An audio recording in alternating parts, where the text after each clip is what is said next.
வணக்கம் நண்பர்களே. கடந்த சில வாரங்களாக பெரியவங்களுக்கு பொதுவாக வர டைப் 2 சர்க்கரை நோய் பற்றி நிறையா நாம் அலசி ஆராய்ஞ்சிட்டோம். அதோட சிகிச்சை முறைகள், காரணங்கள் எல்லாமே. ஆனால் நிறைய பேர்த்துக்கு தெரியுமா அப்படின்னு தெரியல. டைப் 1 சர்க்கரை நோயின்னு ஒரு விஷயம் இருக்குது. அதாவது இது சின்ன குழந்தைங்களுக்கும் சின்ன பசங்களுக்கு மட்டும்தான் இந்த நோய் வரும். இந்த பேர் மட்டும்தான் ரெண்டும் ஒன்றே தவிர டைப் 1 சர்க்கரை நோயும் டைப் 2 சர்க்கரை நோயும் எக்ஸாக்டாக ஆப்போசிட், நேர்மார். நிறைய குழந்தைங்களோட பெற்றோர்கள் எனக்கு கால் பண்ணி கேட்டாங்க. ஒரு 100 கால் மேலே வந்திருக்கும். சார், என் குழந்தைக்கு டைப் 1 சர்க்கரை நோய் இருக்குது, டாக்டர் வாழ்நாள் முழுக்க இன்சுலின் போடணும்னு சொல்லிட்டாங்க, வேறு ஏதாவது வழி இருக்கா, பேலியோ உணவு முறையில் இதை ஏதாவது சரி பண்ண முடியுமா, இல்லை வேறு ஏதாவது புது சிகிச்சை முறை இருக்கா, வேறு ஏதாவது மாற்று மருந்துகள் வேலை செய்யுமா அப்படின்னு ஏகப்பட்ட கால்கள் எனக்கு வந்துச்சு. இதில் நம்ம டைப் 1 சர்க்கரை நோயோட காரணங்கள், சிகிச்சை முறைகள், சமீபத்தில் என்ன வந்திருக்கு, எல்லாத்த பற்றி நாம் ரொம்ப விரிவாக நாம் பார்க்க போகிறோம். இதை நாம் 2 பாகமாக பார்க்க போகிறோம். முதல் பாகத்தோட இதோட அடிப்படைகள் மட்டும் இல்லாமல் டைப் 1 சர்க்கரை நோயோட மிக ஆரோக்கியமாக மிக நல்ல நிலையில் வாழ்ந்துட்டுருக்கும் ஒரு அருமையான மனிதரையும் நாம் சந்திக்க போகிறோம். பாகம் 2ல் இந்த டைப் 1 சர்க்கரை நோயில் சரியான முறையில் எப்படி சர்க்கரை அளவுகளை கட்டுப்படுத்தி நம்ம உடம்பு ஆரோக்கியமாக வச்சுக்கிறது அப்படிங்கிறத பற்றி நாம் விரிவாக பார்க்க போகிறோம். இந்த டைப் 2 சர்க்கரை நோய் பற்றி நம்ம ஆல்ரெடி பேசியிருந்தோம். இது இன்சுலின் எதிர்ப்புத்தன்மை அப்படின்னு ஒரு விஷயத்தினால வருது. ஆனால் இந்த டைப் 1 சர்க்கரை நோய் இதுக்கும் நம்ம வாழ்க்கை முறை, உணவு முறைக்கும் பெருசாக சம்மந்தம் கிடையாது. நிறைய பேர் டைப் 1 சர்க்கரை நோய் வந்தவங்களோட பெற்றோர்கள் சொல்லுவாங்க, சார் நான் குழந்தைக்கு நிறையா பிஸ்கட் கொடுத்துட்டேன், நான் நிறையா சாக்லேட் கொடுத்துட்டேன், அதனால தான் இந்த சர்க்கரை நோய் வந்திருக்குன்னு நினைக்கிறேன் அப்படின்னு சொல்லுவாங்க. ஆனால் எல்லோரும் நினைக்கிற மாதிரி இந்த டைப் 1 சர்க்கரை நோய்க்கும் நம்ம உணவு முறைக்கும் அந்தளவுக்கு பெரிய சம்மந்தம் கிடையாது. இது ஒரு ஆட்டோ இம்யூன் வகையை சேர்ந்த வியாதி. ஆட்டோ இம்யூன் அப்படின்னா என்ன? இப்போ நாம் ஒரு கடை வச்சுருக்கோம்னு வைங்க. இந்த கடையை பாதுகாக்கிறதுக்கு நாம் ஒரு செக்யூரிட்டி வச்சுருக்கோம். திடீர்னு கடையில் ஒருத்தன் திருட பூந்துட்டான்னு வச்சுக்கோங்க. இப்போது இந்த செக்யூரிட்டி கன் எடுத்து இந்த திருடனை சுடும்போது நம்மளையும் சேர்த்து சுட்டு போகிறான்னு வச்சுங்க இந்த செக்யூரிட்டி. இதுதாங்க ஆட்டோ இம்யூன் வியாதி. அதாவது நம்ம உடம்புல கிருமி வரப்போ நம்ம உடம்பு அந்த கிருமியை அழிக்கிறதுக்கு நோய் எதிர்ப்பு சக்தியை உருவாக்குது. நோய் எதிர்ப்பு சக்தி கிருமி மட்டும்தானே அழிக்கணும். அதை விட்டுவிட்டு இந்த நோய் எதிர்ப்பு சக்தி என்ன பண்ணுது அப்படின்னா, சில சமயம் கன்ஃபியூஸ் ஆகி நம்ம உடம்போட செல்களையே ஏதோ எதிரி செல் அப்படின்னு நினச்சி அழிக்க ஆரம்பிச்சிருது. இதுதான் ஆட்டோ இம்யூன் வியாதி. இந்த ஆட்டோ இம்யூன் வியாதியில் பல வகைகள் இருக்குங்க. அதில் ஒன்று தான் டைப் 1 சர்க்கரை நோய்.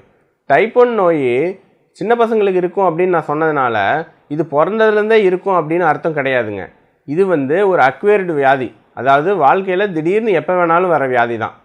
நம்ம நோய் எதிர்ப்பு சக்தி திடீர்னு கன்ஃபியூஸ் ஆகும்போது இந்த ஆட்டோ இம்யூனிட்டி உருவாகி நம்ம இன்சுலினை சுரக்கிற கணையத்தை சேர்ந்த பீட்டா செல்களை எதிரி செல் நினச்சி நம்ம உடம்பே அழிச்சிரும்.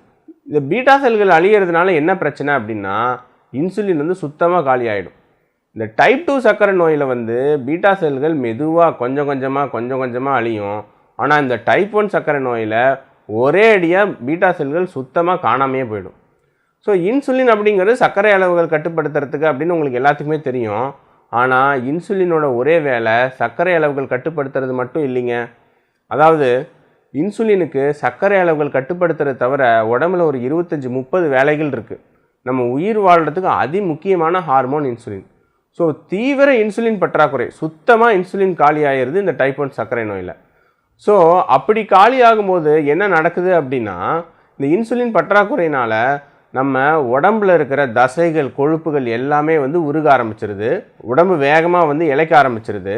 இதை நம்ம கண்டுக்காமல் விட்டுட்டா ரத்தத்தில் கீட்டோன் அப்படின்னு சொல்லிட்டு ஒரு அமிலம் ஜாஸ்தியாகி கீட்டோ அசிடோசிஸ் அப்படின்னு ஒரு நிலை வரும். இதில் பயங்கரமாக நீர்ச்சத்து குறைபாடு பயங்கரமாக மூச்செல்லாம் வாங்க ஆரம்பித்து பல சீரியஸான பிரச்சனையில் ஐசியூவில் கொண்டு விட்டுரும். நிறைய குழந்தைகளுக்கு இந்த டயபெட்டிக் கீட்டோ அசிடோசிஸ் அப்படிங்கிற நிலை வரும்போது தான் அவங்களுக்கு டைப் 1 சர்க்கரை நோய் இருக்குது அப்படின்னு நம்ம கண்டுபிடிப்போம். இந்த டைப் 1 சர்க்கரை நோய்க்கு என்ன தான் ட்ரீட்மெண்ட்? டைப் 1 சர்க்கரை நோய்க்கு இப்போதைக்கு இருக்கிற ஒரே ட்ரீட்மெண்ட் இன்சுலினை இன்ஜெக்ஷனாக கொடுக்கறது தான். ஏன்னா தீவிர இன்சுலின் பற்றாக்குறை, நம்ம இன்சுலினை கொடுத்து தான் ஆகணும். இன்சுலினை சுரக்க செய்கிற மாதிரியோ இல்லை செத்துப்போன பீட்டா செல்களை உயிர்ப்பிக்கிற மாதிரியோ இது வரைக்கும் எந்த ட்ரீட்மெண்ட்டும் கண்டுபிடிக்கப்படலை. வேறு எந்த மருந்துகளோ, மூலிகைகளோ, வர்ம சிகிச்சையோ, தொடு சிகிச்சையோ எதுவுமே இதுக்கு வேலை செய்யாது. இதுதான் நிதர்சனமான உண்மை. இன்சுலினை மாத்திரையாவோ ஸ்ப்ரேவாக கொடுக்கறதுக்கும் முயற்சி பண்ணி பார்த்துட்டாங்க. பட் அதுவும் வேலைக்கு ஆகலை. இன்சுலினை இன்ஜெக்ஷனாக கொடுத்தா மட்டும்தான் உடம்பை ஏற்றுக்குது. எவ்வளோ நாள் இந்த இன்சுலின் போடணும்? வாழ்நாள் முழுக்க போடணும். ஏன் அப்படின்னா, நான் தான் சொன்னேன் இல்லைங்களா, பீட்டா செல்கள் எல்லாம் செத்து போயிடுது. திரும்ப எப்படி இன்சுலின் சுரக்கும்? ஸோ இந்த இன்சுலின் இன்ஜெக்ஷனை வாழ்நாள் முழுக்க போடணும் அப்படிங்கிற செய்தி இந்த புதுசாக டைப் 1 சர்க்கரை நோய் கண்டுபிடிக்கிற எல்லா பெற்றோர்களுக்கும் மிகுந்த அதிர்ச்சியை வந்து கொடுக்குது. இதனால் பயந்து போய் நிறைய பேர் மாற்று வழிகளை தேட ஆரம்பிச்சிடுறாங்க. நான் ஒன்று சொல்கிறேன், நம்ம டைப் 2 சர்க்கரை நோய் பற்றி சொல்லியிருந்தேன் இல்லையா, நானே எத்தனையோ பேர்களுக்கு நம்ம பேலியோ உணவு முறை கொடுத்து உடல் எடையை குறைச்சி இல்லை உணவு கட்டுப்பாடு பண்ணி இல்லை வாக்கிங் இல்லை எக்ஸசைஸ் பண்ணி நிறையா பேர்த்துக்கு இன்சுலின் போட்டுட்டு இருந்தவங்களுக்கு நானே இன்சுலினை நிறுத்தியிருக்கேன். ஆனால் அதெல்லாம் டைப் 2 சர்க்கரை நோய். இது வந்து டைப் 1 சர்க்கரை நோய். நீங்கள் என்ன நடவடிக்கைகள், உணவு கட்டுப்பாடுகள், வாக்கிங், எக்ஸசைஸ் என்ன பண்ணாலும் அந்த இன்சுலின் பற்றாக்குறையை இன்சுலின் இன்ஜெக்ஷனாக கொடுக்காட்டி சரி கட்டவே முடியாது. இதை எல்லாரும் வந்து புரிஞ்சுக்கணும். நிறைய குழந்தைகளோட பெற்றோர்கள் யாரோ சொல்கிறத கேட்டுக்கிட்டு இன்சுலின் இன்ஜெக்ஷனை நிறுத்தி எதாவது ட்ரை பண்ணிகிட்டு இருப்பாங்க. ஆனால் இன்ஜெக்ஷனை நிறுத்தி வெறும் 4 நாள் 5 நாள்லேயே டிகேஏ சீரியஸான நிலை வந்து ஐசியூவில் அட்மிட் ஆகிறத நாங்களும் அப்பப்போ பார்த்துக்கிட்டு தான் இருக்கோம். இதில் என்ன பிரச்சனை அப்படின்னா, டிகேஏங்கிற சீரியஸான நிலை வரும்போது ஒரு குறிப்பிட்ட சதவீதம் குழந்தைகளை காப்பாற்ற முடியாமல் இறந்தும் போயிடுறாங்க.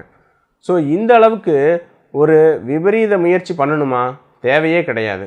இங்கே பாருங்கள், கடந்த மாதம் மருத்துவமனைக்கு ஒரு புது டைப் 1 சர்க்கரை நோயாளி இந்த டிகேஏ அப்படிங்கிற பிரச்சனையோடு வந்திருந்தாங்க. ரொம்ப தீவிரமான மூச்சு வாங்குகிற பிரச்சனையோடு வந்திருந்தாங்க. நீர்ச்சத்தெல்லாம் குறைஞ்சி போய் சரியான முறையில் இன்சுலின் போட்டு வெறும் 24 மணி நேரத்தில் இந்த தம்பி வந்து எப்படி ஜம்முன்னு உக்காந்துட்டான் பாருங்கள்.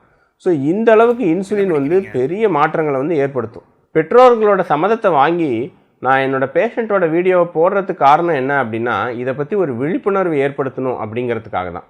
ஸோ சரியான முறையில் இன்சுலின் போட்டுக்கிட்டால் எந்த பிரச்சனையும் இல்லாமல் ஆரோக்கியமாக நீண்ட நாள் இந்த டைப் 1 சர்க்கரை நோயில் வாழலாம். இதை எல்லோரும் நீங்கள் புரிஞ்சுக்கணும். உடனடியாக நிறைய பேர் கேட்குறாங்க, சரி இன்சுலின் இன்ஜெக்ஷன் தினம் எடுத்தால் ஏதாவது பிரச்சனை வராதா அப்படின்னு கேட்குறாங்க. நீங்கள் அடிப்படையில் ஒன்று புரிஞ்சுக்கணும், இன்சுலின்ங்கிறது ஏதோ அந்நிய பொருள் கிடையாது. நம்ம உடம்புல தினம் நிமிஷத்துக்கு நிமிஷம் சுரக்கிற ஒரு ஹார்மோன். இன்சுலின் சரியாக சுரந்துட்டு இருக்கிறனால தான் நீங்களும் நானும் இப்படி உட்காந்து பேசிட்டு கேட்டுட்ருக்கோம். இல்லாட்டி நம்மளாம் செத்து போயிடுவோம். ஸோ இந்த இன்சுலின் இன்ஜெக்ஷன் ஒரு 100 வருஷம் முன்னாடி இந்த பேண்டிங் பெஸ்ட்டுங்கிறவங்க கண்டுபிடிச்சாங்க. அதை கண்டுபிடிக்கிறதுக்கு முன்னாடி வரைக்கும் டைப் 1 சர்க்கரை நோய்க்கு ட்ரீட்மெண்ட்டே கிடையாது.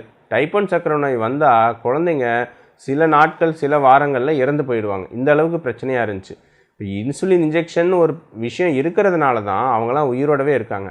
முதல் முறையாக ஒரு சிறுவனுக்கு இந்த பேண்டிங்கும் பெஸ்ட்டும் இன்சுலினை போட்டு ஒரு ரொம்ப நோஞ்சானாக இருந்த ஒரு சிறுவன் 3 வாரங்களில் எப்படி ஆயிட்டாங்கிற இந்த படத்தை பாருங்கள், உங்களுக்கு இன்சுலின் இன்ஜெக்ஷனோட அருமை புரியும். ஸோ இன்சுலின் போட்டால் பிரச்சனையே இல்லைன்னு சொல்ல முடியாது. ஏன்னா நம்ம உடம்பு இயற்கையாக சுரக்கிறதுக்கும் நம்ம இன்ஜெக்ஷனை செயற்கையாக கொடுக்கறதுக்கும் ஒரு வித்தியாசம் இருக்குது. அதனால் திடீர்னு நம்ம அளவுகள் ஏதாவது மாறும்போது லோ சுகர் ஆகிறதுக்கு வாய்ப்பு இருக்குது. ஆனால் சரியான முறையில் நம்ம எவ்வளோ மாவுச்சத்துக்கள் சாப்பிட்றோம், என்ன மாதிரி உணவு சாப்பிட்றோம் அப்படிங்கிறதெல்லாம் அளந்து சரியான முறையில் மருத்துவ ஆலோசனை பெற்று இன்சுலினை சரியாக போட்டால் ரொம்ப அருமையாக வந்து இந்த சர்க்கரை அளவுகளை கட்டுக்குள்ளே வைக்கலாம்.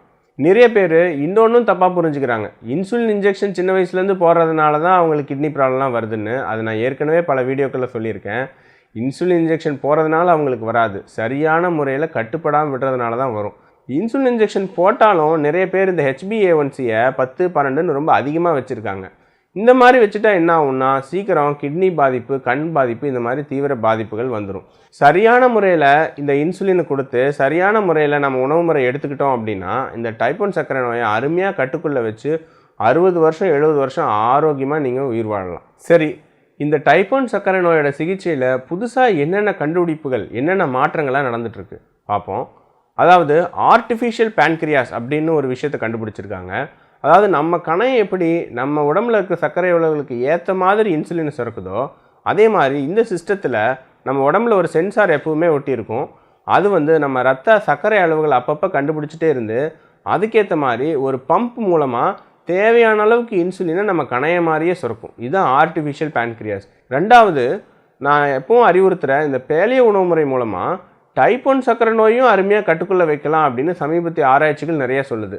டைப் 1 சர்க்கரை நோய் குழந்தைகள் குறைந்த மாவு உணவுச்சத்து, அதாவது LCHF அல்லது பேலியோ உணவு முறை பின்பற்றும் போது இன்சுலினை சுத்தமாக நிறுத்த முடியாட்டியும் கிட்டத்தட்ட 60-70% இன்சுலின் தேவையை குறைக்கலாம், சேஃபாகவும் சர்க்கரை அளவுகளை கட்டுப்படுத்த முடியும் அப்படின்னு ஆராய்ச்சிகள் சொல்லுது. இது மட்டும் இல்லாமல் பேன்க்ரியாஸ் கணையத்தையுமே டிரான்ஸ்பிளான்ட் பண்ணுற முயற்சிகளும் நடந்துட்டு தான் இருக்குது. ஆனால் இதில் டிரான்ஸ்பிளான்ட் பண்ணிவிட்டு வாழ்நாள் முழுக்க இம்யூனோசப்ரசன்ட் ட்ரக்ஸ் வந்து எடுக்கணும். ஸோ அதுக்கு வந்து இன்சுலின் இன்ஜெக்ஷனே போகிறது வந்து ரொம்ப ஈஸி. ஸ்டெம் செல் தெரப்பி அப்படின்னு சொல்லுவோம். அதாவது இது மூலமாக செத்துப்போன கணைய செல்களை மறுபடியும் உயிர்ப்பிக்கிற மாதிரியான முயற்சிகள் ஆராய்ச்சிகளும் நடந்துட்டு தான் இருக்குது. அது நம்ம சீக்கிரம் இதெல்லாம் வந்து சக்ஸஸ் ஆகணும் அப்படின்னு நம்ம வேண்டிப்போம். ஸோ அது நம்ம சக்ஸஸ் ஆச்சுன்னா இந்த டைப் 1 சர்க்கரை நோயில் இன்சுலின் இன்ஜெக்ஷன் போட வேண்டிய அவசியமே இருக்காது. பட் அது வரைக்கும் இப்போதைக்கு ட்ரீட்மெண்ட் வந்து இன்சுலின் இன்ஜெக்ஷன் போடுறது தான். வாழ்நாள் முழுக்க இன்சுலின் இன்ஜெக்ஷன் தினம் போடணும் அப்படிங்கிற செய்தி கேட்ட உடனே அவ்வளோதான் வாழ்க்கையா, நம்ம வாழ்க்கையே முடிஞ்சு போச்சா அப்படின்னு நிறைய பேர் பயப்படுறாங்க. நம்ம குழந்தை கல்யாணம் பண்ண முடியுமா, குழந்தை பெற்றுக்க முடியுமா அப்படிலாம் யோசிக்கிறாங்க. அதெல்லாம் கிடையவே கிடையாதுங்க. டைப் 1 சர்க்கரை நோய் ரொம்ப அருமையாக கட்டுப்பாட்டில் வைக்கக்கூடிய ஒரு நோய் தான். அதுக்கு உங்களுக்கு நம்பிக்கை விட்டுறதுக்காக தான் நாம் இன்றைக்கி ஒரு அருமையான மனிதரை நம்ம சந்திக்க போகிறோம். இவர் யாரும் கிடையாதுங்க, திரு சிவராம் ஜெகதீசன் அவர்கள். இவர் எங்கள் ஈரோடு மண்ணின் மைந்தர். சிறு வயதிலிருந்து டைப் 1 சர்க்கரை நோய் பாதிப்பு இருந்தாலும் கூட அவர் அருமையாக அதெல்லாம் கட்டுக்குள்ளே வச்சு இப்போ அமெரிக்காவில் மிக உயரிய நிலையில் ஒரு மென்பொருள் ஆராய்ச்சியாளராக இருக்கார். அவர் ஒரு அருமையான எழுத்தாளர், பிளாகர். தன்னுடைய டைப் 1 சர்க்கரை நோய் பற்றிய அனுபவங்களை வச்சு உன்னை வெல்வேன் நீரிழவே அப்படின்னு சொல்லிட்டு ஒரு அருமையான புத்தகத்தையும் எழுதியிருக்காரு. திரு நியாண்டர் செல்வன் அவர்களுடன் சேர்ந்து இந்த பேலியோ உணவு முறையை, சர்க்கரை நோயை முன்னிறுத்தி ஆயிரக்கணக்கான சர்க்கரை நோயாளிகளின் வாழ்க்கையில் ஒரு பெரிய மாற்றத்தை ஏற்படுத்திய முக்கியமான நபரும் இவர். ஸோ இவரை தான் நாம் இன்றைக்கி சந்திக்க போகிறோம். வணக்கம் சார், இந்த சேனலில் பேச சம்மதிச்சதுக்கு மிக்க நன்றி. சார், இந்த டைப் 1 சர்க்கரை நோய் உங்களுக்கு முதல்ல எந்த வயசில் வந்துச்சு? வாழ்நாள் முழுக்க இன்சுலின் போடணும் அப்படின்னு உங்கள் டாக்டர் சொன்னப்போ நீங்களும் உங்கள் ஃபேமிலி மெம்பர்ஸும் இதை எப்படி எடுத்துக்கிட்டீங்க? டைப் 1 சர்க்கரை நோய் வந்து எனக்கு 16வது வயதில் வந்தது. ஆக்சுவலாக அப்போ தான் ஸ்கூல் முடிச்சுட்டு இருக்கிற டைமு. வந்தப்போ வந்துட்டு ஃபஸ்ட் ஒரு 3 மாதம் ரொம்ப சிரமப்பட்டோம். பல விஷயங்களில் எங்களுக்கு வெயிட் குறைஞ்சிக்கிட்டே போய் ஒரு நர்சிங் ஹோமில் 2 மாதம் இருந்தேன். அவங்களும் ஒரு நாளைக்கு வந்து நிறைய முறைகள் இன்சுலின் போட்டுமே அதை வந்து ஒரு கட்டுப்பாட்டு கொண்டு வர முடியல. அதுக்கப்புறம் அப்பாவோட நண்பர் ஒருத்தர் சொல்லி கோவையில் டாக்டர் முனிரத்னம் செட்டின்ட்டு அவர்கிட்ட போயிட்டு அவர் தான் வந்து முறைப்படுத்தி சொன்னார். அவர் தான் வந்து இந்த டயபெட்டிஸ்னால் என்ன அப்படிங்கிறதுக்கு உண்டான நாலேஜ் கொடுத்தாரு. அதாவது எதனால உங்களுக்கு என்ன குறைபாடு இருக்குது, இன்சுலின் குறைபாடு இருக்குது, அதை வெளியிலேருந்து ஊசி மூலமாக எடுத்துக்கணும், வாழ்நாள் பூரா ஊசி போட்டாங்கன்னு சொன்னது அவர் தான். அப்போ வந்து எல்லாத்துக்கும் போலவே எங்களுக்கு அதிர்ச்சியாக தான் இருந்துச்சு, எனக்கு அதிர்ச்சியாக இருந்துச்சு, பெற்றோர்களுக்கு அதிர்ச்சியாக இருந்துச்சு. அதுக்கப்புறம் வேறு வழி இல்லாமல் பழகிட்டேன். அப்புறம் வந்து இப்போ கடந்த 32 வருடங்களாக, என்னுடைய வயது இப்போ 48, 32 வருஷமாக நான் வந்து இன்சுலின் போட்டுட்டு தான் இருக்கேன். சார், எப்பயாவது இன்சுலின் தவிர வேறு ஏதாவது மாற்று வழி இருக்கா அப்படின்னு சொல்லிட்டு ஏதாவது முயற்சி பண்ணி ஆராய்ச்சி பண்ணி பார்த்துருக்கீங்களா? இன்சுலின் தவிர மாற்று வழி உண்டான பல முறை முயற்சித்து பார்த்துருக்குறேன். அக்குபஞ்சர், ஆயுர்வேதிக், சித்தா, இந்த மாதிரி பல வகையான இதில் முயற்சித்து பார்த்துருக்குறேன். ஆனால் எதுலையுமே வந்து எனக்கு சக்ஸஸ் கிடைக்கல. இன்சுலின் போட்டு தான் ஆகணும், அதில் எந்த சந்தேகமும் இல்லை. நான் அந்த மாதிரி வேறு வழிகள், மாற்று வழிகள் முயற்சிக்கும் போது கூட ஒரு வேளை மட்டும்தான் இன்சுலின் போடாமல் இருந்து அதை டெஸ்ட் பண்ணுவேன். மறுபடியும் வந்து சுகர் டெஸ்ட் பண்ணி பார்த்துட்டு சுகர் அதிகமாக தான் இருக்கும் ஆப்வியஸ்லி. அதுக்கப்புறம் பழையபடி நான் இன்சுலின் மோடுக்கு போயிடுறேன். சார், நிறைய பெற்றோர்கள் இன்சுலின் போடுறதுக்கு ரொம்ப பயப்படுறாங்க. ஆனால் இந்த இன்சுலின் போடுறதுனால உங்களுக்கு ஏதாவது இது வரைக்கும் ஏதாவது பாதிப்புகள் ஏதாவது வந்திருக்கா? இன்சுலின் போடுறதுக்கு தயக்கம் அப்படிங்கிறது வந்து ஒன்றும் இருக்கவே கூடாது. ஏன்னா தயங்குறதுக்கோ அல்லது வந்து பயப்பட்டுட்டு போடாமல் இருக்கிறதுக்கோ இது வந்து உங்களுக்கு ஆப்ஷன் கிடையாது. இன்சுலின் போடலைன்னா நம்ம ஆட்டோமேட்டிக்காக வந்து டயபெட்டிஸ், கீட்டோசிடோசிஸ் வந்து இறந்து போயிடுவோம், சுகர் ரொம்ப அதிகமாகி. அதனால இது வந்து பயப்படுறதுக்கு ஒன்றும் இல்லை, தயங்குறதுக்கு ஒன்றும் இல்லை. சார், இந்த டைப் 1 சர்க்கரை நோய் உங்களோட இயல்பு வாழ்க்கையை ஏதாவது பாதிச்சிருக்கா? நீங்கள் விசேஷங்கள், ஹோட்டல்கள், இந்த மாதிரி இடங்களுக்கெல்லாம் நீங்கள் போகிறதுண்டா? எப்படி அதை மேனேஜ் பண்ணுறீங்க? டைப் 1 டயபெட்டிஸ் வந்து என்னுடைய இயல்பு வாழ்க்கையை பாதிக்கிற அளவுக்கு நான் அலோவ் பண்ணதில்லை இது வரைக்கும். எப்பவும் போலவே நான் வந்து ஒரு நார்மல் பர்சன் மாதிரியே தான் நான் வந்து எப்பவும் போல என்னோட டே ஓடிட்டு இருக்குது. வெளியில் போகும்போது வரும்போது நான் வந்து ஹோட்டலில் சாப்பிட்ருக்கேன். இந்த மாதிரியான விசேஷங்கள் வரும்போது நாங்கள் சாப்பிட்ருக்கிறோம். அதுக்கு தகுந்த மாதிரி வந்து injection dosage, insulin dosage adjust பண்ணிக்குவேன் நான். சார், இந்த நோய் வந்துட்டா வாழ்நாள் முழுக்க சீக்காளி மாதிரி இருக்கணும் அப்படின்னு நிறைய பேர் நினைக்கிறாங்க. ஆனால் நீங்கள் உங்கள் வாழ்க்கை முறை பற்றியும் உங்கள் உடற்பயிற்சி இந்த மாதிரியான முறைகள் பற்றியும் கொஞ்சம் விரிவாக சொல்லுங்களேன் சார். இந்த நோய் வந்துட்டு சீக்காளி மாதிரி இருக்கணும் அப்படிங்கிறது வந்து ஒரு அறியாமைன்னு தான் சொல்லணும். என்ன காரணம்னா, இப்போ என்ன எடுத்துக்கங்க, எனக்கு 32 வருஷமா சுகர் இருக்குது. நான் சீக்காளி மாதிரி இருக்கிறேன்னா இல்லைங்கிறது நீங்கள் தான் சொல்லணும். ஆனால் வந்து உடற்பயிற்சி அப்படிங்கிறது வந்து ரொம்ப முக்கியமான ஒன்று. அதாவது சுகர் இருந்தாலும் இல்லாட்டி டைப் 1, டைப் 2 அல்லது நார்மல் மேன் யாராக இருந்தாலுமே உடற்பயிற்சி ரொம்ப முக்கியமானது. ஏன்னா உடற்பயிற்சி மட்டும்தான் உங்களோட செல்களை ஆக்டிவாக வச்சுருக்கும். செல்கள் ஆக்டிவாக இருக்கும்போது தான் இன்சுலின் ரிசப்ஷன் அதிகமாக இருக்கும் செல்களுக்கு, இன்சுலின் ரெசிஸ்டன்ஸ் குறையும். என்னுடைய உடற்பயிற்சி அப்படிங்கிறது வந்து என்னுடைய 15-16 வயதுலேருந்தே வந்து நான் உடற்பயிற்சி செஞ்சுட்டு தான் இருக்கேன். நான் தொடர்ச்சியாக செஞ்சுட்டு இருக்கிறேன். ரொம்ப விகரஸாக செய்கிறதில்ல, ஆனால் தொடர்ச்சியாக செஞ்சுட்டு இருக்கேன். வாக்கிங், ஜாகிங், அப்புறம் வந்து இது எடுத்துக்கிட்டிங்கன்னா உங்களுக்கு வெயிட்ஸு, ஆர்ம்ஸு, இது எல்லா பாடி பார்ட்ஸும் வெயிட்ஸ், இது எல்லாமே தொடர்ச்சியாக நான் செஞ்சுட்டு தான் இருக்கேன். நான் நீங்கள் இந்த பேலியோ அப்படிங்கிற உணவு முறை இந்த டைப் 1 சர்க்கரை நோய்க்கு எப்போ உபயோகப்படுத்த ஆரம்பிச்சிங்க? அதனால் உங்கள் வாழ்க்கையில் நடந்த மாயங்கள், மாற்றங்களை பற்றி சொல்லுங்கள் சார். பேலியோ வந்து ஒரு அற்புதமான உணவு முறை, அதில் எந்த சந்தேகமும் இல்லை. குறிப்பாக டயபெட்டிஸ் பேஷண்ட்ஸுக்கு